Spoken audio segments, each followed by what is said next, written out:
அன்பு தெய்வ பிள்ளைகளே, இன்றைக்குண்டான வேத வார்த்தை ஏசாயின் புஸ்தகம் 54ஆம் அதிகாரம் 15வது வசனம்.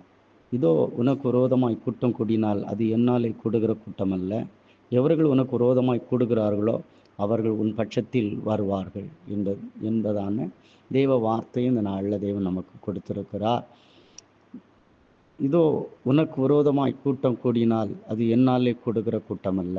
நமக்கு விரோதமாய் பிசாசோ மனிதர்களோ இந்த உலகத்தில் உள்ள காரியங்களோ நமக்கு எதிராய் நிற்கிறது என்று சொன்னால் அது தேவனாலே நமக்கு எதிராய் வருகிறது என்று சொல்லி அநேகர் நம்புவாங்க, அதை சொல்லுவாங்க, தன்னுடைய வாயினால் அறிக்கை பண்ணுவார்கள். தேவன் எனக்கு விரோதமாக இருக்கிறார் அப்படிங்கிறத தன்னுடைய வாயினால் அறிக்கை பண்ணுகிற ஜனங்கள் உண்டு. ஆனால் வேதத்தில் வாசிக்கும் பொழுது கர்த்தர் சொல்லியிருக்கிற வார்த்தை, நான் உனக்கு விரோதமாக நான் எழும்புகிறது இல்லை.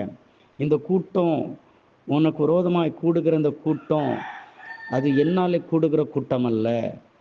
அது உனக்கு விரோதமாக எவர்கள் கூடுகிறார்களோ, வசனம் சொல்லுது, எவர்கள் உனக்கு விரோதமாய் கூடுகிறார்களோ அவர்கள் உன் பட்சத்தில் வருவார்கள். தேவனால் கூடுகிற கூட்டம் அல்ல.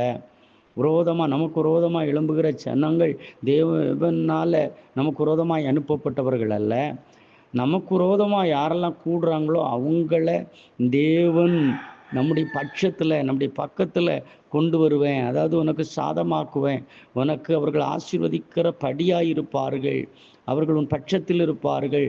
அவர் உனக்கு சிநேகிதர்களாக இருப்பார்கள். யாரெல்லாம் உனக்கு விரோதமாக கூட்டம் கூடி உனக்கு விரோதமாக தன்னுடைய வாயை திறந்து சொல்லப்பட்ட எல்லா வார்த்தைகளும் உன் பட்சத்தில் உனக்கு ஆதரவாய் வரும் என்று சொல்லி கர்த்தராகிய இயேசு கிறிஸ்து இந்த நாளில் நமக்கு இதை சொல்லுகிறபடினால நாம் இதை விசுவாசிப்போம்னு சொன்னால் நிச்சயமாக நம்முடைய வாழ்க்கையில் கர்த்தர் நம்முடைய விரோதியை, நமக்கு விரோதம் செய்கிறவர்களை, விரோதமாய் கூடுகிறவர்களை நம்முடைய பட்சத்தில் தேவன் கொண்டு வருவார். கர்த்தர் தாமே உங்களை ஆசீர்வதிப்பாராக.